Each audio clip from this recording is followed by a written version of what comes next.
currently exists of Hindu identity and present our own narrative of what it means to be Hindu in the 21st century. We also want to be able to use the experience of other fora, all of you guys, to be able to prepare Hindu youth to be ambassadors for their Hindu dharma for the next generation. Being the youth and the next generation, we wanted to do things a little bit differently. So, to ensure that the mission of action was actually realized prior to the conference, we decided on a set of concrete projects that we would take forward. Each of our panels was linked to one of these projects. So we had 5 panels, each one linked to a specific project. And our 6th session was dedicated to a workshop, which developed each of these 5 projects.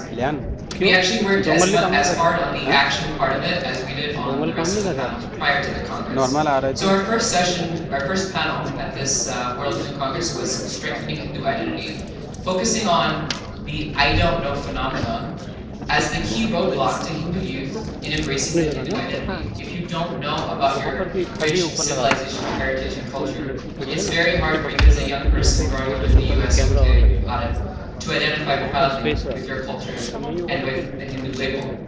We located responsibility on promoting Hindu values and identity on ourselves. As Drishti May and NHSF put it, if not you, then who? The project linked to this session is called the Hindu Students and Youth Network, which is also the organizing forum of the Hindu Youth Conference. It's a network to help connect Hindu youth groups from around the world together in projects of mutual importance to ensure that we're sharing strategies and best practices to ensure that the objectives that I raised at the beginning of my brief presentation are met for the generation going forward, and that we are creating a truly global Hindu identity. Our second session here at the Hindu Youth Conference is called Engaged Hindu Action Through Knowledge. We discussed the need to speak out against biased portrayals of Hinduism through a case study of the California textbooks controversy, as well as the need for the dharmic traditions to have a voice, a seat at the table, in critical areas of public policy. Specifically, we heard from speakers on the dharmic traditions' role in ensuring a vibrant environmental movement and their role in preventing, their role in promoting a global vision of what it means to be Hindu in the realm of global defense and strategy through the theories of Acharya. The project linked to that is the Global Mentorship Program for Women, which is a forum that will help connect young women who are aspiring in their career goals, as well as looking to find their Hindu identity with more experienced mentors. And we hope that Ramaratnaji, you and Manjuji will collaborate with us from the Hindu Women's Forum on this project. Our third session was called Hindu Youth as Drivers and Leaders of the Economy. This session focused on models such as blockchain, which are quasi-dharmic in their decentralized outlook on the economy, as well as a cluster model of what it really means to base our modern economy on dharmic principles. So how can we live up the principles of dharma also when we try to make artha? We wanted to make sure that we were also discussing the innovation that is inherently embedded within our traditions. And so one example that was given was that of finding grammar. So we're trying to make sure that that innovation, that spirit of innovation that exists, is inbuilt in the dharmic traditions, is lived out through our economic innovators as well. The project linked to this is the Young Hindu Business Network. Many of you may be familiar with the Hindu Business Network that WHC has already launched. We've already launched 2 chapters of Young Hindu Business Network before the conference started. We were very serious about taking this as an action plan. One in Dallas through Arnav Dejia, who is also in our organizing team, and one in Mumbai. The objective of this is to help connect young Hindu entrepreneurs to the experienced mentors and contacts that will help them take their vision to the next level. Our fourth panel, was called Hindu Youth and Media.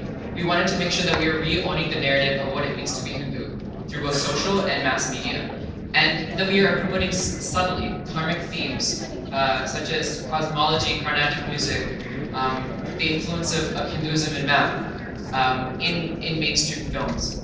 So there's no project currently linked to this, but we would be happy to collaborate with the Media Forum on something related to social media. Our fifth panel was on Hindu politics and human rights. We discussed the terrible abuse of human rights of Hindus in Pakistan and Bangladesh, and discussed with speakers who are already trying to tackle these issues, such as GHRD, on how we can try to raise awareness about it. We underline the importance of standing for something and owning our true identity in the public space. The two projects linked to this are the Hindu Human Rights Task Force and the Global Mentorship Program for Politicians. So I'm happy to report that I spoke with Sanjay Huriji of the Hindu Political Forum yesterday, and the Global Mentorship Program for Politicians, which is a program that will help link young Hindus who are looking to go into a career of public service, which is so important to represent our community on the public stage, that they will have the opportunity to shadow with more experienced politicians and be able to gain the know-how and the insight to really launch their careers, launch their careers in public service. And the other project that we have is the Human Rights Task Force, as I mentioned, which is a dedicated team that will leverage the youth skill and savvy in social media to help spread awareness about the problems facing Hindus around the world. And with that, I turn it back to Abhanko, who now owes $100.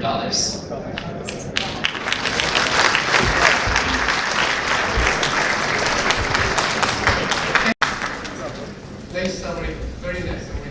Next we have Dr. Pranamageshan, and he's going to give us a summary of what transpired in the Bhuta conference and some outcomes. Dr. Pranamageshan.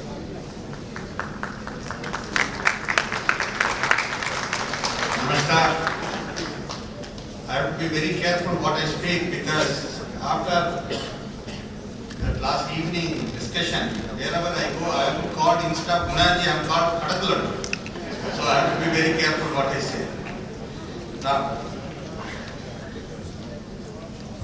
the aim of this Hota Forum is to bring Hindu organizations, temples, associations, language-based and community-based organizations, all different sampradayas who are working for the Hindu resurgence on one common platform. While to share the best practices, experiences and ideas. The guiding theme of the Hindu Organizational Conference is Shange Shakti Kaliyuge, which means organization is strength. We had 6 sessions like all 7 parallel conferences. The first one is Mandir and Culture, serving the needs of Hindu community. Here, one of the hit topics was freeing temples from government clutches. Swami Paramatmanand Rishi spoke on this. Second one is Temple initiated the largest midday meals program in the world, which is Akshaya Patra.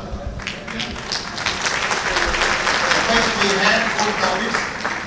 The second session was on human rights violation around the world, and the idea is to discuss defending Hindu human rights in the countries where we had difficulties, and also safeguard the rights of Roma, Yazidis, and Hindus in Bangladesh and Pakistan.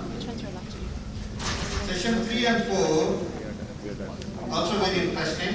The one is the collaboration between and within language-based and cultural organizations. Initially we were going to have 2 of them separately, but then we have brought them together. Here we brought the community leaders from Telugu, Tamil, Kannada, Gujarati, Marathi, Bengali, Punjabi. But we wanted more groups to come, but this is a good initiative. I am sure as we pass the time, things will happen. The other one, and I was so impressed, was the operational mechanism for Hindus to reach unreached areas. Where reaching to the South American society, European, African and Central Asian countries. Session 5 and 6 are related to the challenges and opportunities before the Hindu society. We are shaping global Hindu identity, situation in Indonesia, etc. The last one was like how the global Hindus making global impact. We all know about the economic side, likewise in different areas. And California textbook correction movement. We had a lot of discussion whether to add this because it was discussed in other groups. But I believe this had an influence and it could make, this can be replicated in other places. The other one is people appreciated the Hindu activism in America and how it can be replicated to the highlights. For the first time ever, a good number of leaders of language-based organizations participated in a panel session. We need to develop this further. We have gone with about 8 community organizations, but we know that we have many more organizations which are resourceful, which are very active, who have very good connections with the community, respective communities. Second one is the reaching the unreached areas.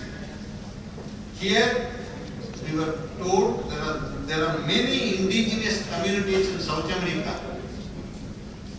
Our Swami Param Advaiti ji spoke about it. And there are many communities who are still maintain the ancient cultural practices which are close to Hindu culture and customs.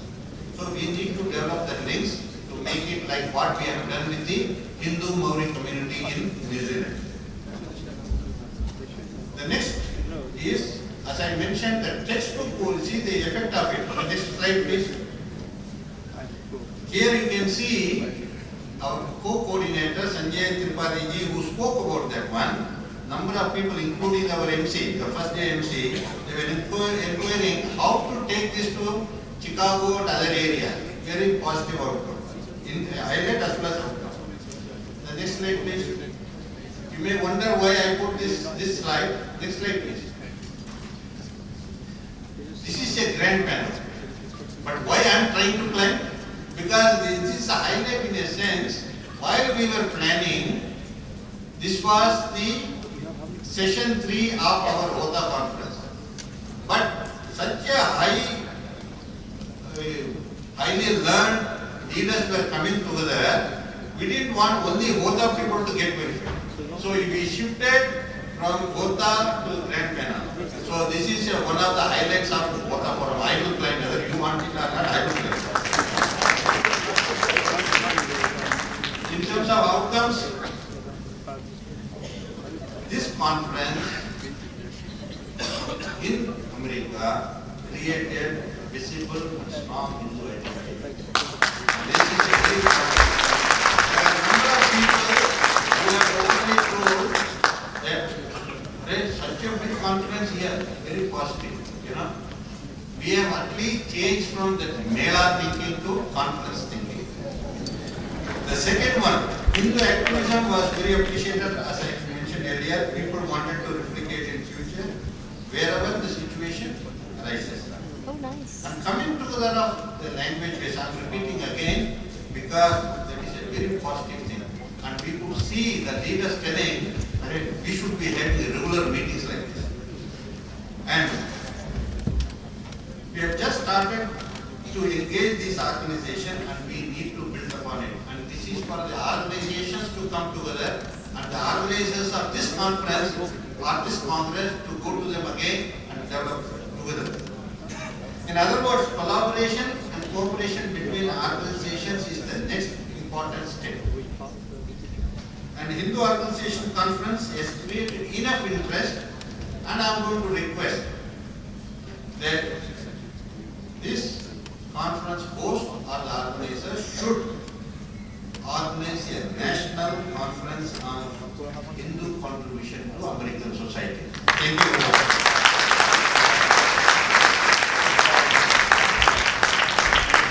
That was very nicely done, and a lot of positive things came out of this, especially the linguistic group organizations session. And you mentioned that the host country should have this conference on the contributions of Hindus to America and worldwide. And that is a conference that we've had in mind for several years. It's been in the planning stages. We'll make it happen.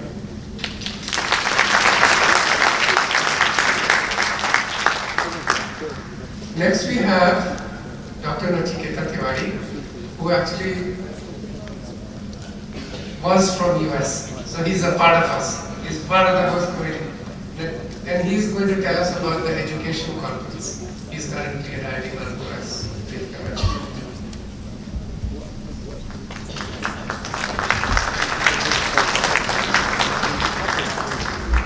day. I have a little sore throat, so please bear with me.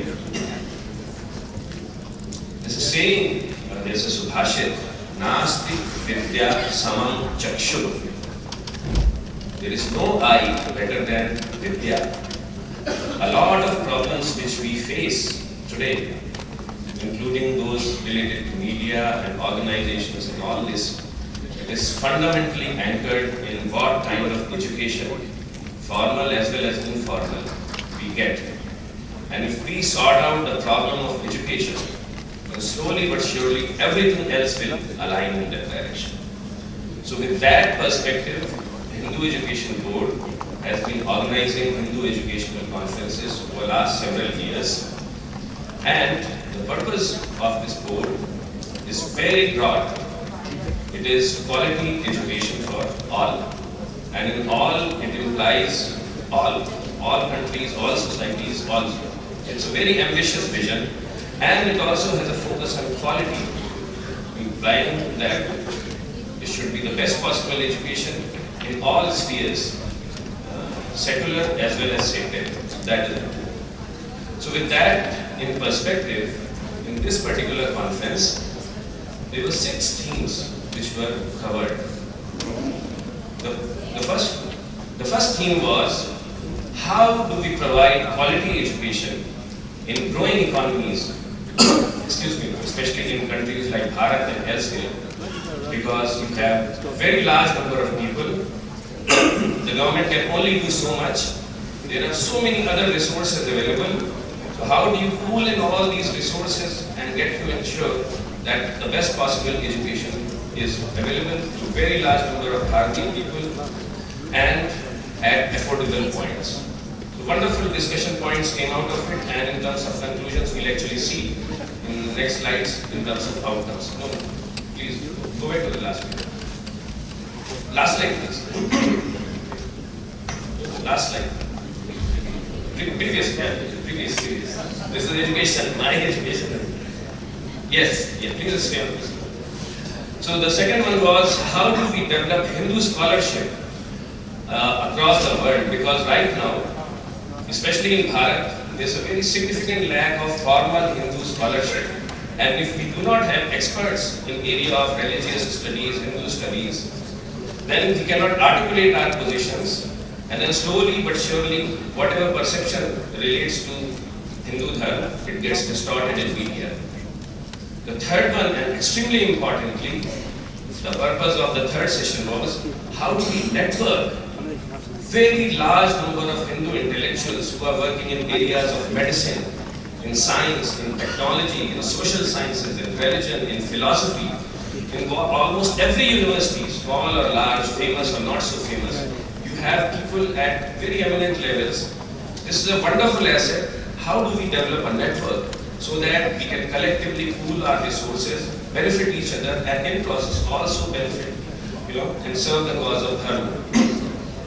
Then there was another session on how do we strengthen our traditions, our knowledge systems and languages. Because if languages of Bharat are lost, everything else will be lost, because all the knowledge which relates to Dharma is contained in these books, in books of Hindi, Marathi, Telugu, and of course Sanskrit. So how do we strengthen our languages and also our knowledge traditions? Then there was one session which is very popular, especially to us, that there are significant Western academic challenges, the analysis of Hindu Dharma, Hindu civilization, Hindu culture, and it gets looked through a particular prism, the Western prism, and this generates a lot of challenges. There was very invigorating, energetic discussion on those lines. And then there were some important perspectives from across the globe. There are lots of significant happenings across the globe. So we pulled in some of those important elements, and that was the last session. Next slide, please. We had delegates from over 30 countries in just this corner, in the education track, just the education track. And I was surprised to see that there was a very significant presence from Latin America. We had people from Ecuador, Costa Rica, Bolivia, Peru, So that was very encouraging, at least to me personally. We had over 300 delegates. Another thing was that at the end of the day, one thing which everyone realized is that we need educational system, an educational system which promotes two things.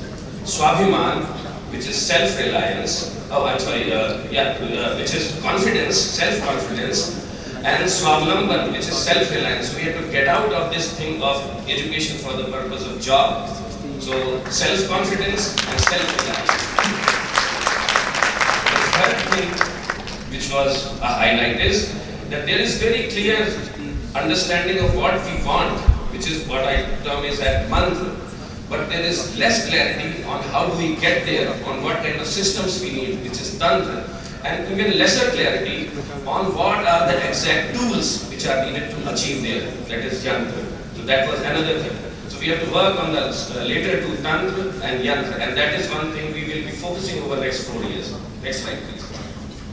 In terms of outcomes, and this is what we will be working on is, first outcome is that it is extremely possible that over the next 4 years, we will work on developing a very robust network of Hindu scholars who are positioned in different parts of the globe in different areas of expertise.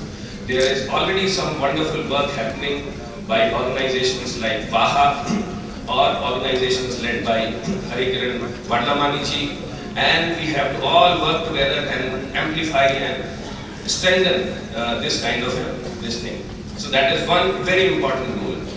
The second thing is, over the next 4 years, at least from the standpoint of Hindu Education Board, there will be a very concerted effort, and some efforts in that direction have already begun, yes, that we will be putting in place a strategy and also a yantra and tantra, excuse me, to develop scholarship in area of religious studies, so that we understand ourselves and also understand others. It's not just Hindu studies, we should also understand others.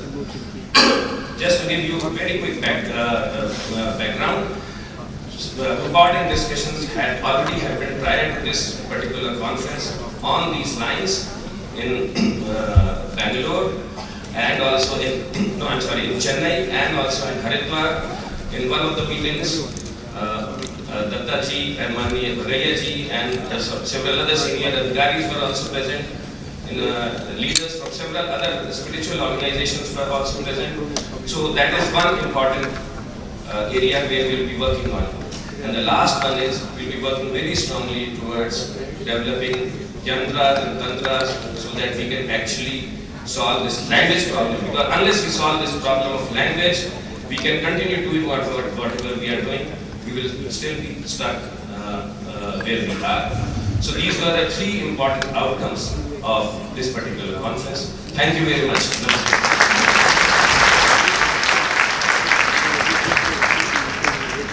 Thank you, Nachiketa.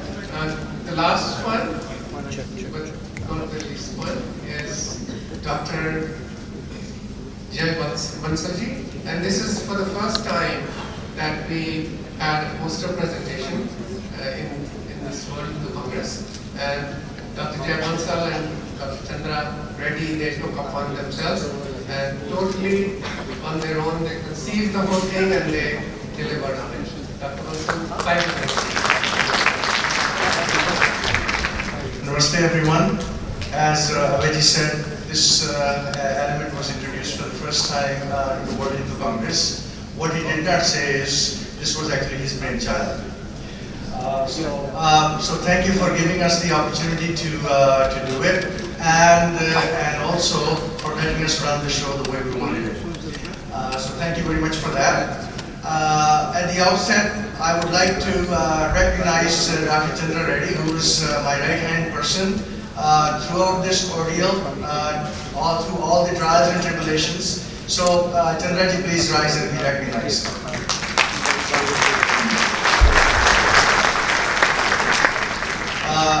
Of course, I would like to recognize all the 56 poster presenters who put in their hard work and brought out these ideas and messages for delegates to look at and take inspirations and go back home and inspire yourselves and the communities So my thanks to all those who put the posters together. Last but not least, Madhuji Bhargav, she was extremely helpful in, of course, our company printed the posters, but she made so many helpful suggestions along the way that without her help, we really would not have done it. So thank you. I know she got that right. Thank you. So with that, let me move on. So why did we do it? What was the reason for introducing the poster element? The primary reason was the recognition that there's just so many things happening around the world in the Hindu community.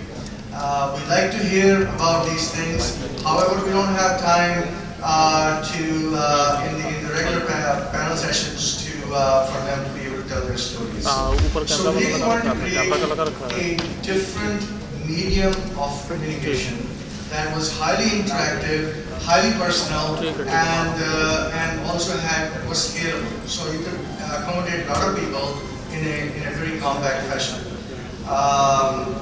Whether we were able to achieve that or not, I guess we'll let you tell us that. But we found it to be extremely pleasing. We saw a lot of activity around the posters, so hopefully it did its job.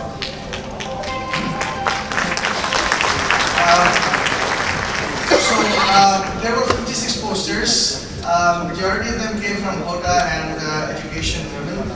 There were some posters from the youth and media as well. They covered a variety of topics, and contributions came from all over the world. Listed some of the countries where they came from, and hopefully next time we do it, it'll be even more representative. Next slide, please. So did we achieve our objective? As I said, I think you have to be the judge of that. What we saw was numerous clusters of animated conversations going on throughout the area and throughout the 2 days of the Congress. We saw evidence of strong networking going on among poster presenters and between the presenters and the delegates. We've received excellent feedback so far from all the people that we talked to. And we certainly plan to collect additional feedback by email over the next few days. So we feel it was a success, but we'll find out from the feedback. Next slide, please. So what are some of the takeaways? Now realize that we don't have the format is not like the other tracks. So we had to make a judgment call as to what are some of the things that stood out based on the conversations we saw around in the corridor. One thing that stood out for us in a big way was Seva as a theme. There were many posters that spoke to this particular element. Seva in all its ways, in all its forms, is probably the quickest pathway to making visible impact. There was one particular example that stood out for me. It, for example, talked about the fact that 50% of Bharat's population is operating with impaired vision. And a simple act of providing cost-effective eyeglasses can make a huge difference in the, for example, in reducing road accidents, improving the life of people, improving their ability to earn while they're living and so on and so forth. So that is a great example of scale. We can scale it up. The next thing that stood out for me was taking control back of our temples. Now I didn't compare notes with Gunaji, so clearly we had came up with one of the same themes.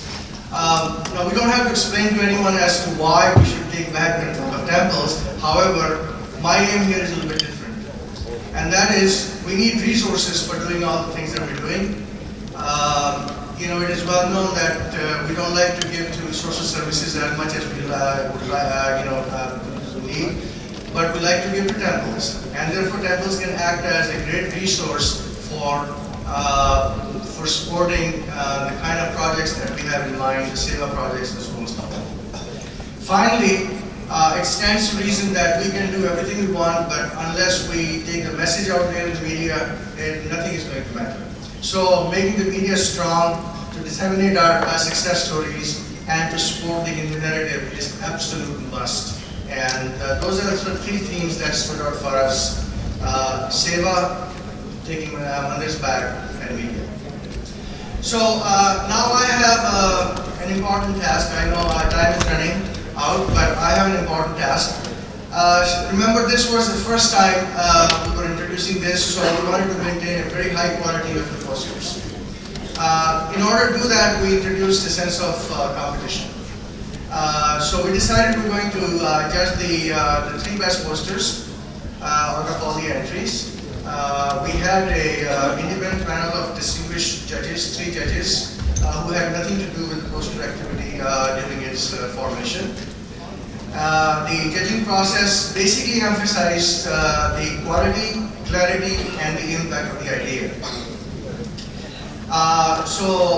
Now I have the task of announcing the three top posters. But before I do that, let me say that each and every one of the posters was a winner because they had absolutely fantastic quality.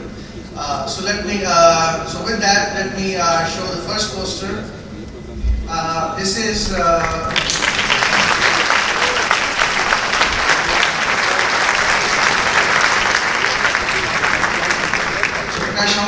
that is, this is his poster. Congratulations to you. Next one, please.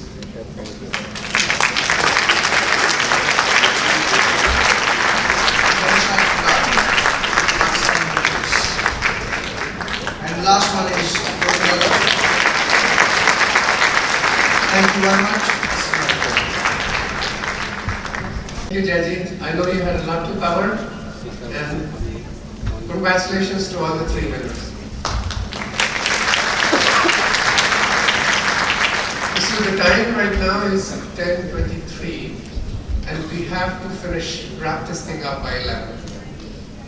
So, Neetika, if you could go to the next one, I'll just take 1 minute, and I'll tell you when to click.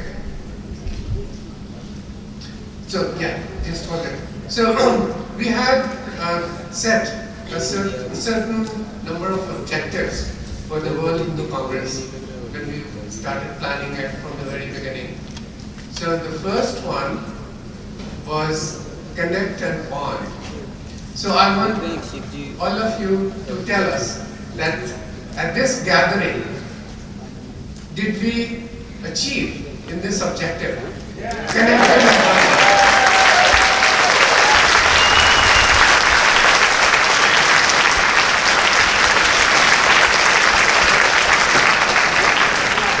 Thank you. The second one, next. The second one was to get inspired by each other and all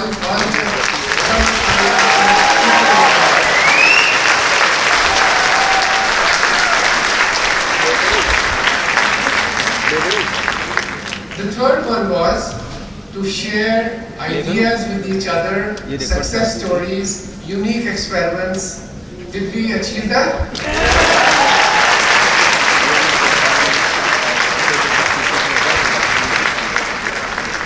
And Jaji just presented 3 examples of that. The last one was learn something new from another.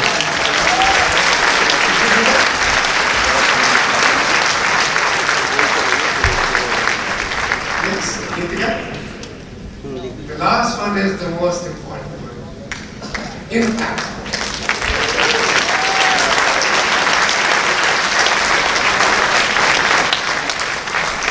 And I do not need this. I do not have a tick mark against that. Because that is what all of you, all of us have to do together going forward. That was what the coordinators were talking about, for outcomes, for things that we are collectively going to do, okay, across these various tracks and in cooperation with all of us. So that tick mark we'll get between now and 2022. Thank you.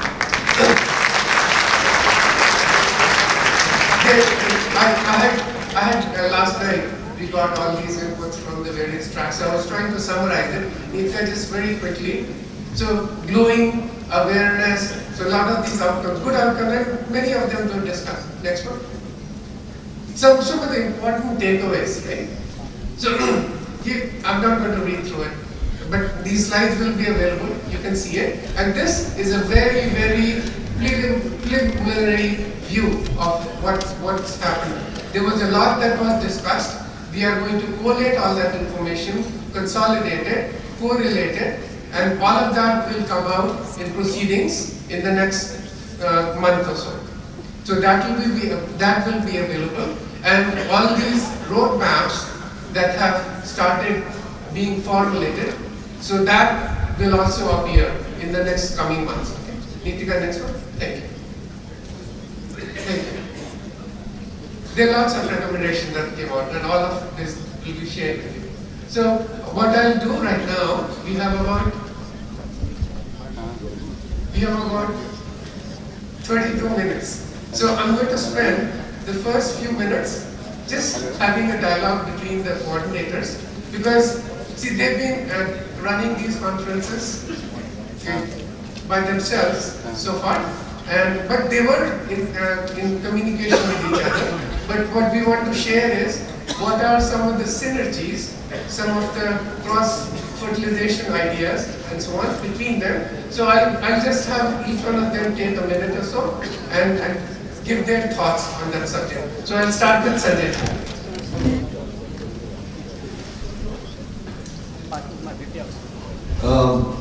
As Abhijit said, we actually were so busy with our own tracks that we knew about each other, but we really didn't have much interaction. But quickly, there were three quick takeaways that were cross-pollinating across folks. One was our interaction with the youth. Our members said that they could give internship or mentorship or a shadow program to several youth across the board with the members of parliament around the world. So we would like to see if we can engage with the youth and set up a quick program before the end of the next 12 months, where we have at least 20 young people across the world that are shadowing these members of parliament. So that would be an absolute quick takeaway for us. The next one was our candidates who are running for office or want to run for office need some kind of a media training, because it's not just what you know, but how you say it, how you communicate it, that becomes as important as what you know. So working with our experts on the media, we would like to see if we can get, whether it's through webinars or through any other kind of training that would be offered to young people who are actually looking to run for office, would be given free media training in terms of how to campaign. So would take away that we would have working with the media. The final thing was office is the mother's milk of politics. We have a strong economic plan which has talked about Bharat, US, all those things.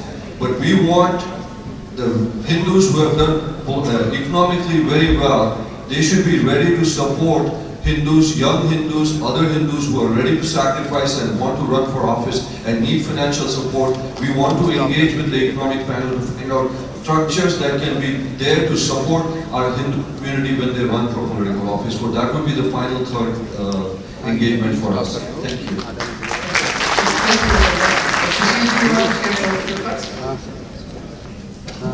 Thank you, Abhijit. Media, my opening remarks, permeates virtually all environments. So across verticals, media is relevant, and I am very keen to collaborate with all coordinators in terms of how we can render a service and how we can collaborate in projecting their specific issues or addressing their specific challenges as far as media communication and connecting with their audiences is concerned. But one area where we need a lot of support is from WHEF. This is where money, entrepreneurs are needed. This is where investments in media are needed. This is where projects need to be funded in terms of large films, online platforms, content generation, and here an active collaboration with real tangible results which can lead to businesses, projects and delivery systems for our communication which will work very well. So I think WHC is where we would need entrepreneurs looking at media business as a viable go-to area for making investments and also actively seeking collaboration. Third area where media in the long term needs sustenance is the youth, where they need to get interested. Not that there is lack of interest in media as of now, but approaching it in a structured manner, looking at different aspects of it. It isn't just content generation in media. Techies can get interested into the new technologies that media is adopting in terms of newer and newer delivery systems.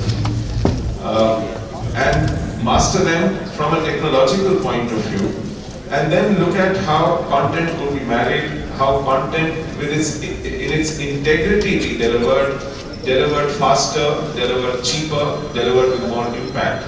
So youth connect into media as a career option, as an area of interest for lifetime would be a great area.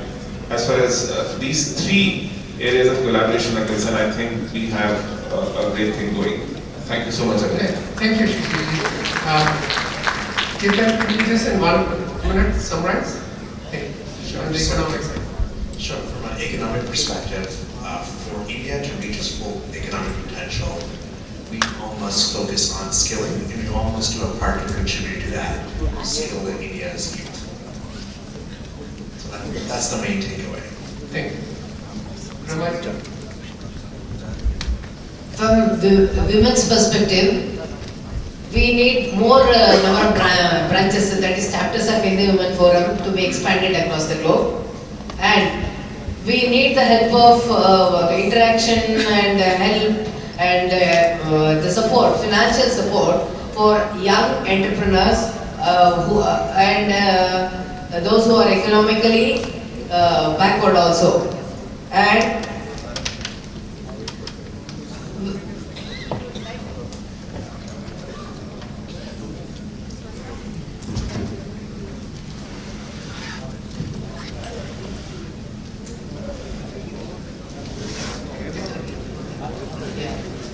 women as ambassadors in all the fields to be identified and to be supported at the global level. This is what we do. Thank you, Ramaj. Namaste. So I mentioned the synergies in my presentation, so I'll just summarize them really quickly. So one of them was a mentorship program for young politicians, which Sanjay ji and I will definitely be collaborating on after this World Hindu Congress is over, to make sure that we are creating young politicians to represent us on the public stage for the next generation. The other area of natural collaboration is with WEF, with the Young Hindu Business Network. We want to learn how the Hindu Business Network is run, and also get resources from you, from people who are more experienced in the investor startup sort of scene. And then the final area of collaboration and synergy is with the Women's Conference. Specifically, with what you just mentioned, just making sure that Hindu women, and specifically young Hindu women, are representing Hindu Dharma in every single walk of life and are supported by other women who can serve as mentors for them. Thank you. Namaskar everyone. The important projects like California textbook correction or Hindu activism, all these important projects we think should be headed by youth and women because of energy, enthusiasm which we have seen. The second one is, without the support of media or the economic power or educating the masses or the political will, it will be difficult to take these things forward. So that means all 7 parallel conferences have to come together for any success. Thank you. Like coming together, working together and growing together is our take home message. Thank you. Thank you, Ramaj. Very well said. Yeah. So in terms of cross-pollination, I mean, there there are several things which can be done. The wish list would be very long, but I just wanted to give you some flavor of it. For instance, there is a very strong logic as to why economics and education have to come together, because we have like-minded people establishing educational institutions. Then the direction of those educational institutions to go in a direction where we want to be. Another example is that we have a lot of educationists who have a way of looking at things which are aligned with Hinduism. They have to be projected into media, so their ideas, their opinions, they have to be propagated by through media. So these people will need support from the media team and the media organization. Another very important thing is like organizations like HOTA or platforms like HOTA. They could actually encourage a lot of cultural, religious and language-based organizations to actually set up educational institutions. In that context, some organizations like Chinmay Mission, Ramakrishna Mission, Gayatri Parivar, they have already set up universities. But there are also language-based organizations which work and which have developed very large infrastructure. For instance, in Karnataka, there is an organization called KLES, Karnataka Lingayat Education Society, and it runs hundreds of educational institutions teaching at all levels, school, college and university, lakhs and lakhs of students. So if all these types of organizations get aligned in a proper way, then this whole idea of Sangam Chandram Samvadantam can become a reality. Thank you. Thank you, Nachiket. Jeffrey, 30 seconds. Sure. So at by the very nature of it, Cluster Forum really is a microcosm of the entire Congress. It cuts across all the 7 tracks. So if that's not a good example of connectivity, I don't know what is. However, at the very core of it, it is a medium of communication. And I think it's a very powerful medium of communication where there's a huge interactivity between the presenter and the audience. And I think that is its very big strength. And I think that strength can be used by all the 7 tracks. They can use it. Some of the topics that are talked about, presented in these tracks, are not necessarily suited for a formal presentation. I think some of them can be done through posters in a better, with more effect. So I would like to collaborate with all the 7 coordinators in future to see how we can actually take some of their topics and present them through posters that are, for better effect. Thank you, Jeff. So, good. So we are doing okay on time so far. So we are 20 minutes away from 11. We're going to stop it here. So we have 20 minutes for question and answers. And the questions need to be directed to the panelists. And I will take the example of Manini Dattatrayji from yesterday, day before yesterday, the way he conducted it. So I'm going to improvise on it a little bit. So we will take a few questions, maybe 2 from the youth, we'll take 2 from women, and we'll take 2 from the rest, and we'll go section by section. So we should get a complete spread. And I think there are people with mics. We have mics in there? Very good, very good. So we can start with the section over there, and the first 2 questions go to the youth. So you raise your hand, you get a question. In that section.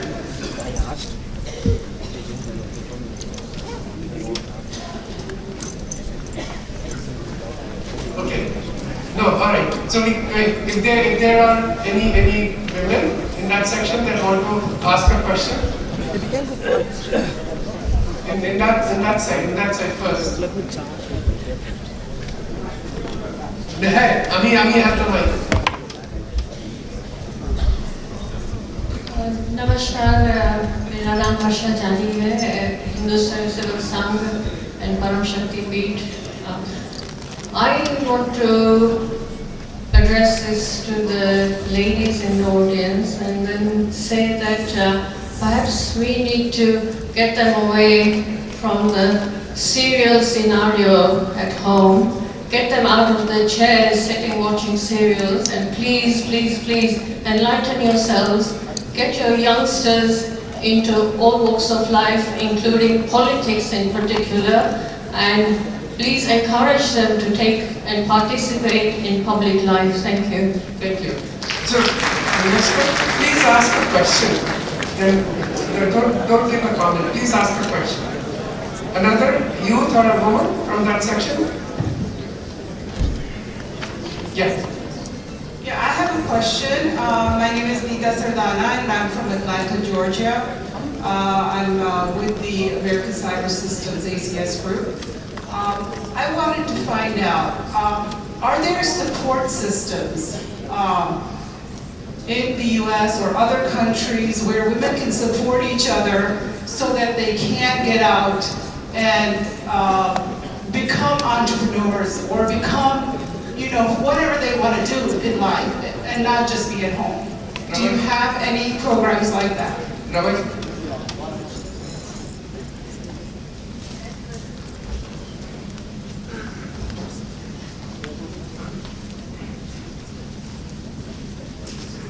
You are speaking about youth or across the globe? Yes, across the globe. Since 2014, we have started expanding in the Women Forum chapters, and of course, one of the intent is to women economic independent, and our aim is to collaborate. And we have been doing it. I think after this conference, we are going to have a team of entrepreneurs who can support each other worldwide. Thank you, Ravi. So can we go to the next section, in this section over here? Any youth? Yes. Hello. My name is Kapil Sharma. I'm from Toronto. I want to ask you, can we have one Hindu leader? Like we have so many sects in India in Hinduism, so like we can follow one leader. Like other religion, they have it. One leader and they are very strong. Guruji, you want to take it?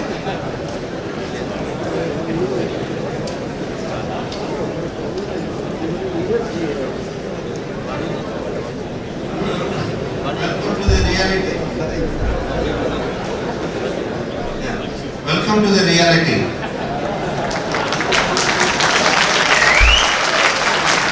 I think the idea, if we have that, then we will, instead of dharma, we will become religion. We should have our own. Satyendra Chalakji at the time mentioned, we need to have independent working, but going together for a common cause, rather than having one leader, one pope or what. Thank you. Thank you, Guruji. Another question from that section? Yes. Sir, over there? No, in that side. Yes, yeah. Namaste, I am Sanjay Verma from Canada. I volunteer for Seva Canada. And quite a few projects of ours are going on in Purvanchal, northeast of India. So what I observed, like there's a lack of collaboration between various organizations, charitable organizations who may have developed skills over the number of years. And like we recently established a girls' hostel, and I'm looking for partnership for solar power panels, so the electric supply can be saved. So can we, and there are various other issues, so can we get some support from various charities or maybe organizations, new organizations? Thank you. Nachiketa, you want to take that? Hello, yeah. So, I think the question is directed in terms of finding resources for solar panels, and there's a very specific thing, but fine. You can talk to some of the educational institutions who are in this particular area. or you can get connected through the economic team. And there are actually several organizations affiliated with Hindu Business Network, which are actually in production and supply of solar panels. So that's a very pointed, specific question, and I think yes, the answer is yes, you can get help from HBL. Another question from this section? Yeah. Yes, sir. You're raising your hand in the white shirt? No, in that section. You can see that raised hand over there. Yeah, right there. That's it. Yes. Yeah.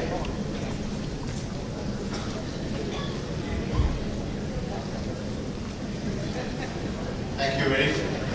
First thing I would like to say is it's a beautifully organized event for us.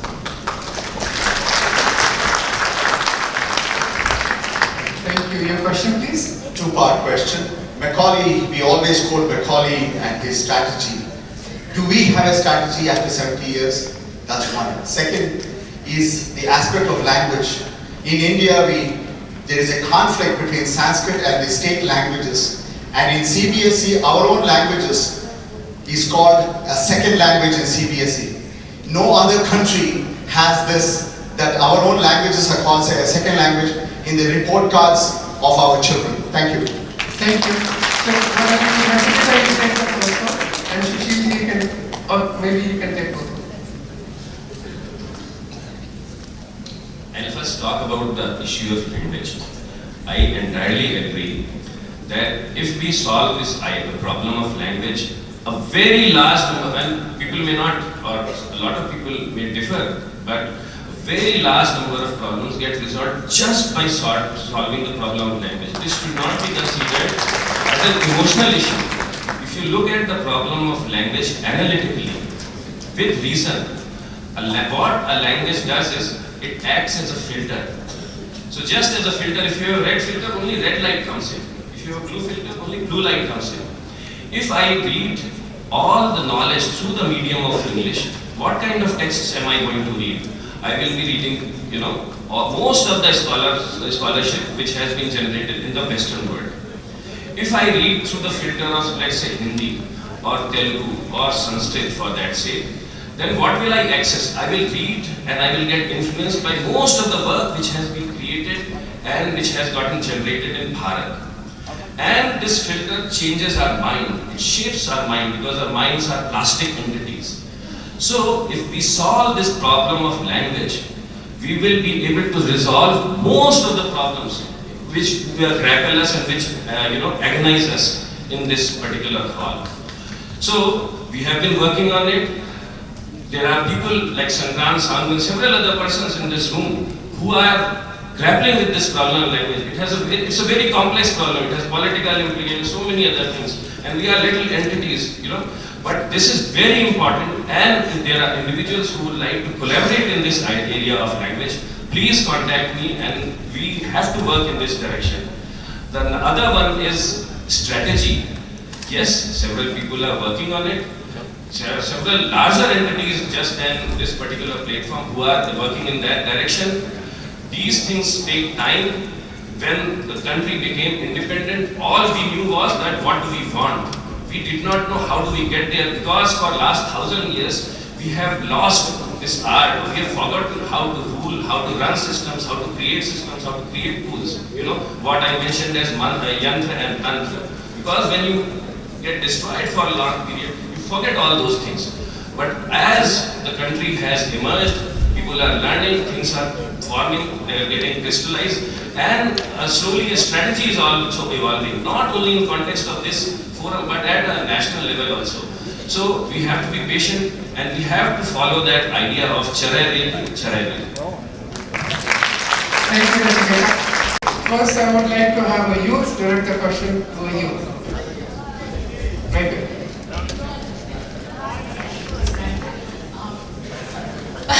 So my question is, I understand when the reservation system initially started, the need for it, but in the current day and age, why would you need the reservation quota? Why can't you base it on need instead of religion or ethnicity as well?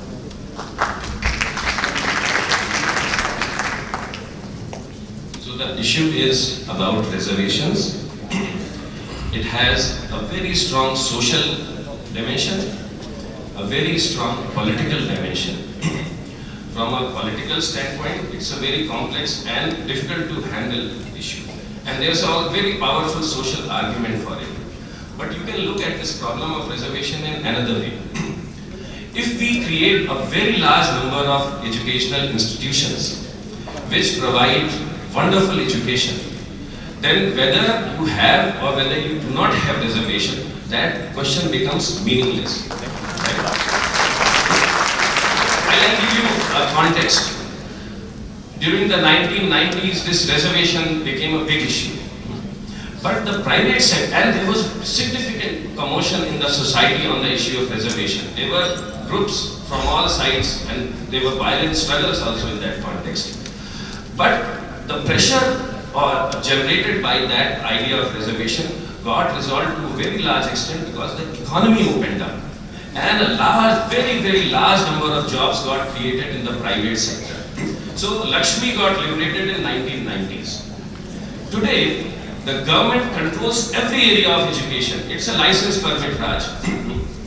You can argue whether government should do it or not do it, but the government stifles the promotion and liberalization of the education sector. If we open up the sector of education, with real intention, very large number of educational institutions will come up. The pressure which is generating the question which you raised, that goes away. And very importantly, and this is something we have to understand at a fundamental level. If I run a private educational institution, for instance, there was Shri Rahul Garat the other day, he runs yoga classes, dhyan classes for all education. That kind of programs I cannot run in a government school or a government college. But I have the latitude to tailor my courses, my content based on what I want if I am a private educational institution. Private does not mean commercially driven. Right? It means run by private entities. It could be a spiritual organization. So if I open up the educational sector, I will be very powerfully able to change the content, change the syllabus, change the discourse in the country, and that is something we have to very consciously work and promote. And if we can do that, then maybe in 2022, Saraswati will also get liberated. Like Thank you.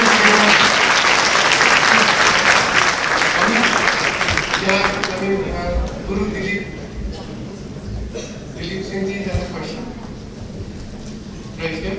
Delhi से मैं 2 दिन से इस conference में हूं, ना मेरा प्रश्न है ना मैं उत्तर चाहता हूं, लेकिन क्योंकि मैंने संजय पुरी जी के कार्यक्रम में और इनके सत्र में मैंने शिरकत की और वहां पर भी मैंने कहा था और इस बड़ी जमात में भी मैं कहना चाहता हूं, मेरे साथ जो बैठे हैं, मैंने इनसे पूछा आपके कितने बच्चे हैं, इन्होंने कहा 2। मैंने इनसे पूछा आपके कितने बच्चे, इन्होंने कहा 2। मैंने अपने लेफ्ट में पूछा, इन्होंने कहा 2।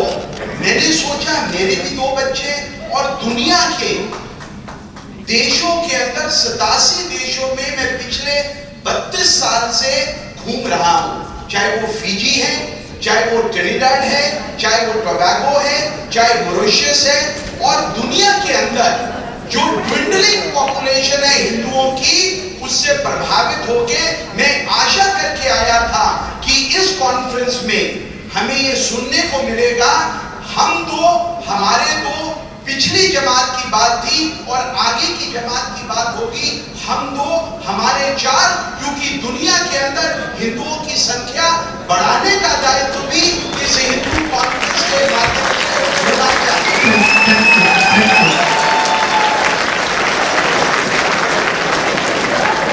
Economy in the globe.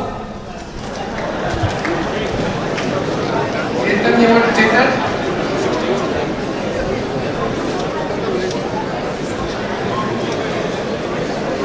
You can say WHC is going to make it happen.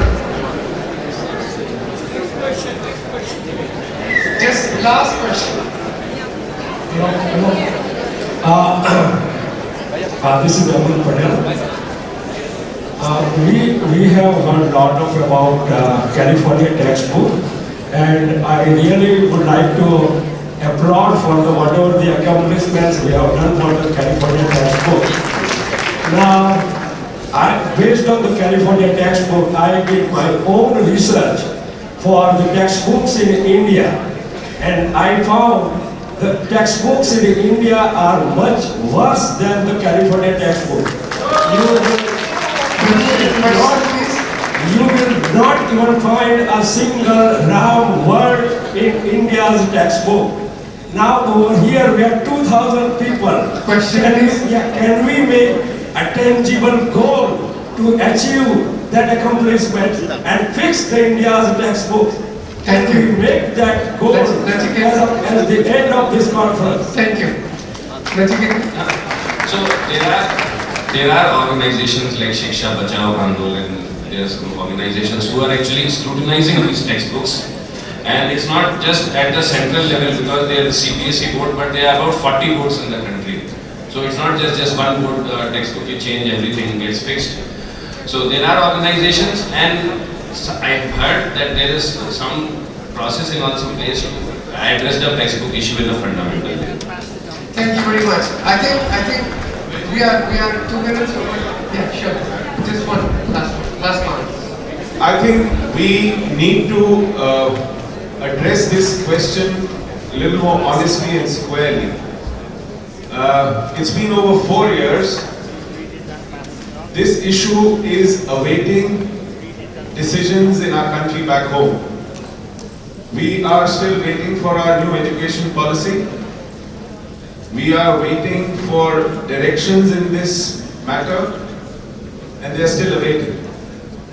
Hopefully, there has been an announcement on 5th of September, the Teachers' Day, 15th, last 15th, that there is going to be a policy announced soon, a working paper which will then start a debate before it gets finalized, and thereafter perhaps get implemented maybe in the next few years to come.